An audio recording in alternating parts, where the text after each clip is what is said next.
একটি জাতিকে দ্বিতীয়বার মুক্তি দেওয়ার জন্য যে শিশু কিশোর তরুণরা নিজের জীবন দিয়েছে, তাদের আত্মত্যাগের মধ্যে দিয়ে আমরা দ্বিতীয় স্বাধীনতা পেয়েছি। তার মধ্যে একজন মোহাম্মদ সাগর। আজকে স্কুল কলেজ ইউনিভার্সিটির ছাত্ররা যেমন অকাতরে জীবন দিয়েছে, তেমনি এই ছাত্র জনতার আন্দোলনে সামিল হয়েছিল শ্রমজীবী মানুষ, খেটে খাওয়া মানুষ। তাদের সন্তানরাও এই ভয়ঙ্কর দজ্জাল শেখ হাসিনার দুঃশাসনের বিরুদ্ধে দাঁড়াতে এবং শেখ হাসিনার পতন ঘটাতে তারা সক্ষম হয়েছে। জাতির জন্য এক অবিস্মরণীয় অবদান তৈরি করেছেন মোহাম্মদ সাগররা। তাদের স্মৃতি অমলিন, তাদের অবদান এই জাতি চিরদিন স্মরণ রাখবে। আমরা যদি তাদেরকে স্মরণ না রাখি, তাহলে আমাদের স্বাধীনতা, আমাদের সার্বভৌমত্ব, আমাদের গণতন্ত্র, আমরা স্বাধীনভাবে বসবাস করার যে গ্যারান্টি, সেই গ্যারান্টিটা দুর্বল হয়ে যাবে।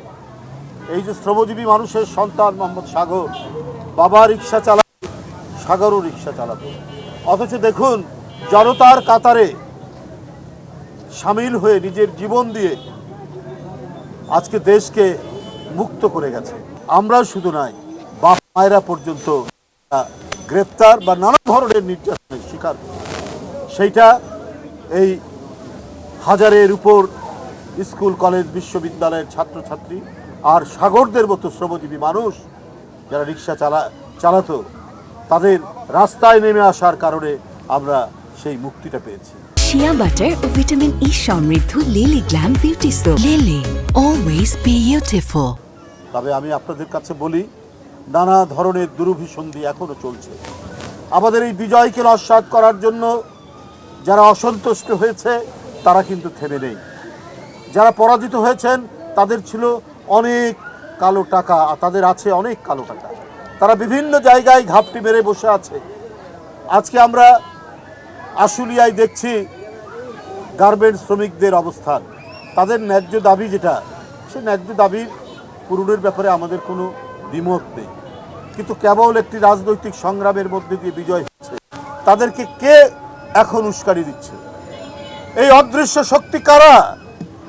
এদের কালো হাত ভাঙার জন্য আজকে আবারও এই শ্রমজীবী মানুষ, সাগরের বাবা এবং তাদের মতো শ্রমিক ছাত্র জনতাদেরকে আজকে প্রস্তুত থাকতে হবে। গোটা দেশকে অস্থিতিশীল করার জন্য গভীর ষড়যন্ত্রে মেতে উঠেছে।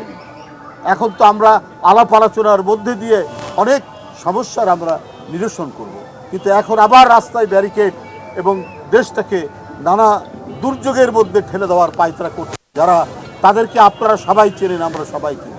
তাদের কাছে আছে অনেক কালো টাকা।